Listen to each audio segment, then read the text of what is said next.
I am really excited to be here with you today. As you just saw, we have a lot going on in the city. And what you saw is only a sampling of the projects that are currently underway. First off, I'd like to thank Vestar and Harkins for welcoming us all here today. This is the first time, oh yeah, please. This is the first time we've hosted an event at their beautiful veranda and inside this new theater. I don't know about you, but I definitely love these comfortable seats. And I can tell you from standing up here, the sound in here is absolutely incredible. Tempe Marketplace is so much more than a mall to our community. This is an excellent example of how business and government can work together for the benefit of everyone. The land we are on right now was once a county island. It was declared a Superfund site back in the 1980s. Vestar and the city of Tempe partnered together to annex the land, garner federal grants, remediate the land, and build new roads. And together, we created the amazing mall we are all enjoying here today. The economic impact of this mall goes beyond the retail and entertainment. It has spurred neighboring developments, such as Rio 2100, with its 5 office buildings, 2 hotels, restaurant space, and a 350-unit apartment complex. It also has helped with the resurrection of the Smith Hub, just to the south of the mall, where several older buildings are being adapted, restored, and redeveloped. Thanks to David for his vision, which has so positively impacted our community. Today, we're working to annex additional county island land in North Tempe. And really quickly, I'm looking over at Councilmember Jennifer Adams, who's been leading that effort here for the city of Tempe. Thank you, Councilmember Adams. So while that land isn't a Superfund site, we know that it holds greater uses for our city and for our region. Banyan North Tempe is the latest success story. This mixed-use project is already under construction, bringing 650 new apartments and retail to the area. I'd like to thank Michael Gossi and Arizona Big Media for hosting this event today. They really have their hand on the pulse on business and development in Greater Phoenix, and for them to choose Tempe as the location of their first Fueling the Economy event is quite an honor. And I'd also like to thank the experts joining us today. You represent 3 vital areas of our economy. Your thoughts on coming trends are valuable, and we sincerely appreciate your time. Today, I'd like to talk about how development, business, and housing are all interconnected. This has been a cornerstone of my tenure as mayor of Tempe, and we've accomplished a lot already, but I haven't done this alone. Once again, I'm going to say, joining me today here is Councilmember Jennifer Adams. She and the entire city council that you see on this screen right now have been instrumental in making our city the best place possible. We are benefactors of decades of remarkable vision, planning, and innovation. From the creation of Tempe Town Lake, which opened up 7 miles of development opportunities, to light rail and now Tempe streetcar, to our longstanding relationship with ASU on science, development, and education, to our partnerships with the 4 Southern tribes that bring us together to work collaboratively toward respectful future developments. The changes in Tempe over the last 2 decades have been both fast-moving and deliberate, and planned, and still surprising in that way when you look around and go, wow, with a sense of satisfaction. Change is inevitable, but in Tempe, we choose our own evolution. If you haven't been to Tempe in the last 10 years or so, it might look pretty different to you. We've grown. In the last 10 years, we've added more than $3.6 billion of mixed-use, commercial, and industrial development. 120 million of that is just in the first 5 months of this year. If you were here 15 years ago, you'd be witnessing the construction of Tempe's inaugural light rail line, the development of Tempe Marketplace, and the birth of West 6th, what many would call Tempe's first high-rise. Now we have 100 Mill, which is home to Amazon, Deloitte, and other household names. There's the new Canopy Hotel, the 23-story Olive Apartments, Tempe Gateway, where Allstate has offices, the new George Oliver project at Hayden Station, and of course, State Farm at Marina Heights on Tempe Town Lake. So while we might be landlocked, we are definitely still growing. South Pier is our largest lakeside opportunity. Throughout the next 15 years, this project will bring significant mixed use, residential, office, and retail development. And at completion, we should see 2,700 new jobs and $317 million in annual economic impact. Beyond that, the project is providing $25 million in public amenities. The Hayden Flour Mill, our most historic landmark, could soon offer new locations for local retail and restaurants, offices, and entertainment. We are in the process of building out the Farmer Arts District. The new Best Western Vibe just opened across the street, and the Beam is opening soon. Dwell, new workforce apartments, are opening at Farmer Arts as well. And I'm glad that we have representatives of all of those projects right here today. There are more than 250 projects in our development pipeline right now. You can see them all online. Another area poised for more transformation, though, is Apache Boulevard. What you see today is completely different than it was a decade ago. It had been an area of higher crime, of older, smaller buildings, but during light rail's construction, we rezoned much of the land in order to prepare for what we knew would become a popular destination for retail and residential. Since that time, we've seen the inclusion of thousands of new apartments, such as Rise on Apache, Nexa, and the District, as well as affordable housing communities like Gracie's Village and River on East Line. There are many new restaurants too, like one of my favorite places, the Hudson Eatery. And we are continuing to invest in the future. A vital part of that is accelerating housing opportunities with Hometown for All. Following the traditions of mayors who've come before me, I'm working along with the City Council to solve the issues of the next generation while also helping residents of today. And as you all know, there is a national housing shortage. What some might not understand is how that impacts our economy. If we want to attract top companies, we all need to support affordable and workforce housing efforts. Having a solid inventory of affordable housing helps everyone. We're in an economy right now where job seekers can choose where they want to work. Employees in all professions want to work close to home. It saves time and, of course, precious gas. If you don't have enough workforce housing, you can't attract top-tier talent. Businesses will locate where they can find the best and most plentiful workforce, the best schools, and a high quality of life for their employees. Greater Phoenix is now the 18th most expensive housing market in the country, with a 21% increase in housing prices in the last year. That is going to impact our national desirability to larger companies. So the question, of course, becomes, what are we going to do about it? As many of you in this room know, Arizona has a number of challenges that impact the growth of affordable and workforce housing, largely due to legislative preemptions that don't exist in a lot of other states.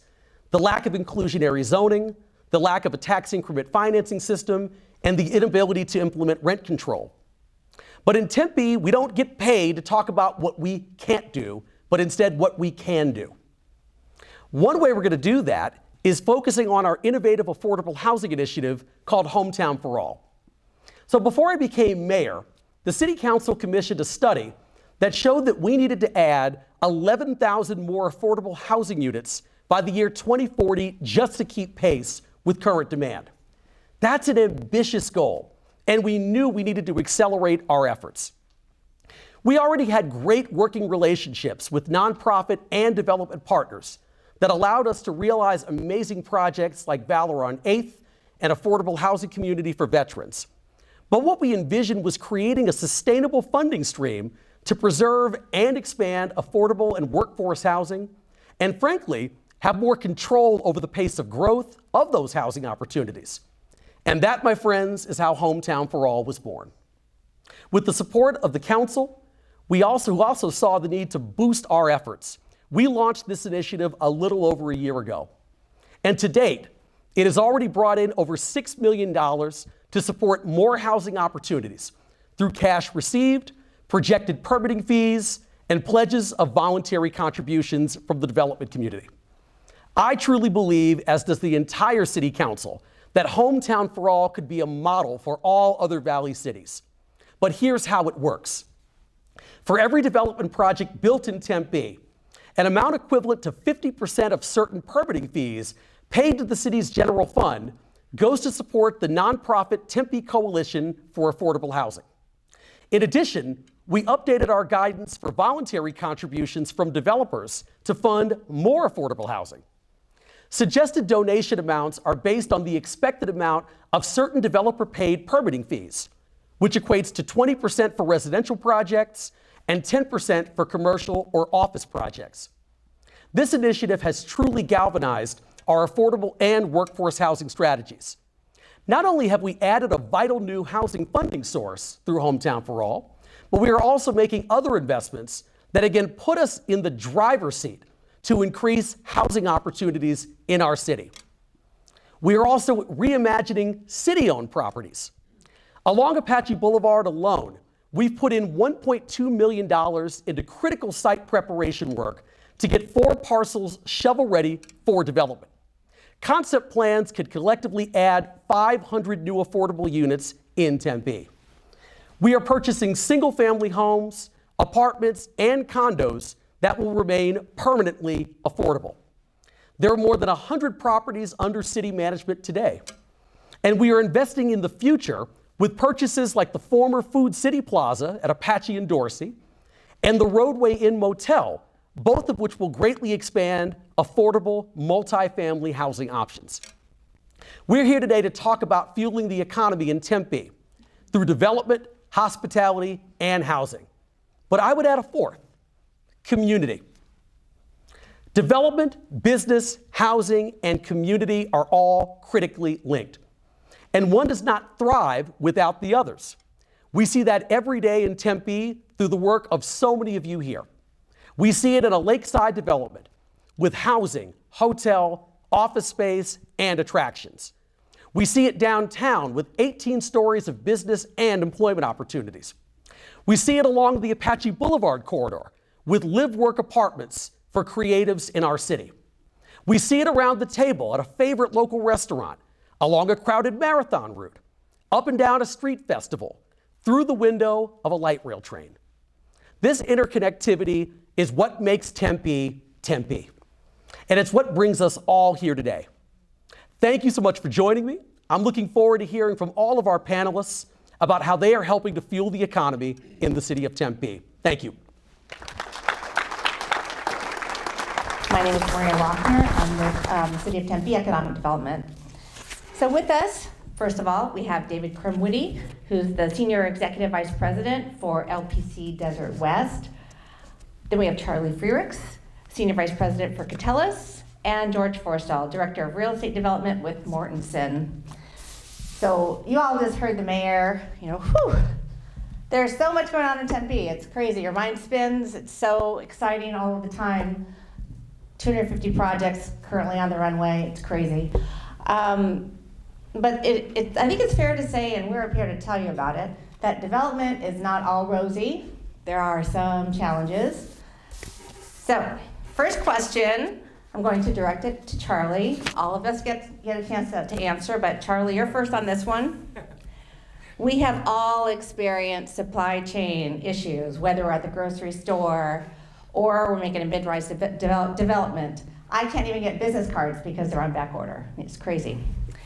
How do supply chain issues affect retail development in particular? Well, the supply chain issues are affecting everything. Let's start with that. I have the misfortune of being the oldest guy on the panel, and I've been in the business since 1983. And we were talking the other day, none of us have ever seen anything like this. The three of us were talking about basic materials for buildings are not available. And normally the way you do a development is you get an estimate, you start the project, you lease it to somebody, you have certainty on what things are going to cost. And today, if roofing panels, for example, whether it's retail or industrial, they just won't quote a price. They'll put you in line. We were talking about they'll charge you to get in line, And then when your roofing materials arrive, they'll set a price for you. So it's really complicated. In the business itself, in the retail business, whether it's restaurants, shops, whatever, they can't get goods, they can't get supplies. And I think labor qualifies for supply chain these days. They really can't get people of any kind. So many people left the business. I have a good friend that operates half a dozen restaurants. And he said he was able to keep his managers, he was able to keep his top bartender, his top server, and a couple other servers came back. The entire kitchen emptied out. Anybody that did anything but the head chef job. So it's a really challenging time, and we're starting to see little bits and pieces of optimism, but it's just uncertainty times 10, and it's really complicated. Yeah, I would add to that, Charlie, what you're talking about with the roofing materials. In addition to that, you're going to have to make that order 9 months in advance. Yeah. And, that plays a lot of havoc with our schedules, and the kind of layer onto that rising interest rates, and trying to encapsulate, your risk on a project, that makes it super difficult. My supply chain issue is I recently got on a 3-hour flight at 7 a.m. in the morning, so we were all up early to get on that flight. And after they closed the door, they told us that they didn't have any coffee cups because of a supply chain issue. So, I mean, that's a recipe for disaster. But yeah, it's across the industry right now. Supply chain is an absolute issue. I mean, it's kind of it's a blessing and a curse, because I do think supply chain is driving a big drive for industrial space in our market, because people are looking to have a more robust supply chain that's not dependent on international travel to get it here. So there are some benefits to it, but we're definitely dealing with the hardship at the front end. Yeah, I think it's labor. I think to piggyback on these guys, labor is a huge issue, and I think what we're finding, you may notice, obviously there's a ton of industrial going up, and we're doing a lot of industrial. You probably see these contraptions that are on site. They look like big gray funnels with mounds of gravel and sand around them, and you're probably like wondering what's going on. Well, industrial developers and contractors are doing their own what's called a batch plant, which is basically they're making the concrete on site. And the reason they're doing that is they can't get cement truck drivers. So you just put it right on site. So it's I think labor is permeating everything. I'm sorry, I'm getting feedback, but in any event, it's challenging. The other thing to piggyback on, typically when you're doing a construction loan, you need a guaranteed maximum price contract from a general contractor. And to Charlie's point, if your roofing or any other element that you would typically be included in that guaranteed maximum price contract is a floating number, you can't really pin it down. And so the lender will make an estimate, and then if it's more than the estimate, as a developer, you're writing a check. So it's challenging. I was going to add just a quick thought, which is, in spite of all that, we have tenants that want to lease space, and we have developers that are trying to build space. We got bankers that want to finance space. So it's just a lot of hard work. You got to keep working and working and working, and the closer you can get to getting a lease signed and a construction contract guaranteed and ready to go, people are still trying to do business here because the economy is still solid. See, that makes it also very interesting, doesn't it? I mean, you'd think that at some point it's going to stop, but it seems to keep going and going, hence, fueling the economy, right? Let's talk a little bit more about that labor issue. And George, I'm going to pick on you first on this one. So yeah, everyone knows it's really hard to hire people, even harder to keep them. This is the great resignation. What do you think can be done to help people who want to get a career in construction and project development? We're hiring. It's a good start. Is hiring. Hold the microphone higher, please. Sorry. Close enough? Stop the feedback. Yeah, I think everybody is hiring right now, and it's Maybe turn yours off. Sorry. it's a tough market right now to find anybody for these positions. And I think this kind of echoes on to what Mayor Woods was saying with housing. It's tough to find workforce to relocate here, so we need to have, a spectrum of housing from a beginning position to the executive positions. And it's really tough for those people to get to this market and to find affordable housing. And it's a unique position for us because that's not been our problem ever. And in my history being here of not having an affordable housing availability in the market. And so it's a unique new problem for us, and I think it's something that we need to solve soon because we live here and we're dependent on growth. And if we shut off the growth factor, it's going to be an issue for the market. Good point. Anyone else want to say anything about labor? Yeah, I think on the housing side, I think right now our median's going to $475,000 for a median home price. And so it's not just obviously multifamily, which the mayor talked about, but on the single family side, and I think you're right, I think what attracted a lot of people to Arizona historically was affordable housing, and it's a little concerning, to be honest. And labor just for employers all the way through the construction business. Yeah, and that's why we have a housing panel coming up next. All right. So, all right, David, you're on with this one. We have 5 minutes left, but you only have 4 minutes to answer this question. Because I have one more.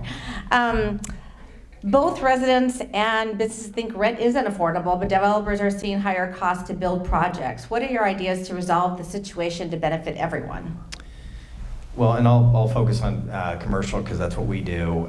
But rent as a percentage of a company's overall operating expenses is in the 3 to 5% range.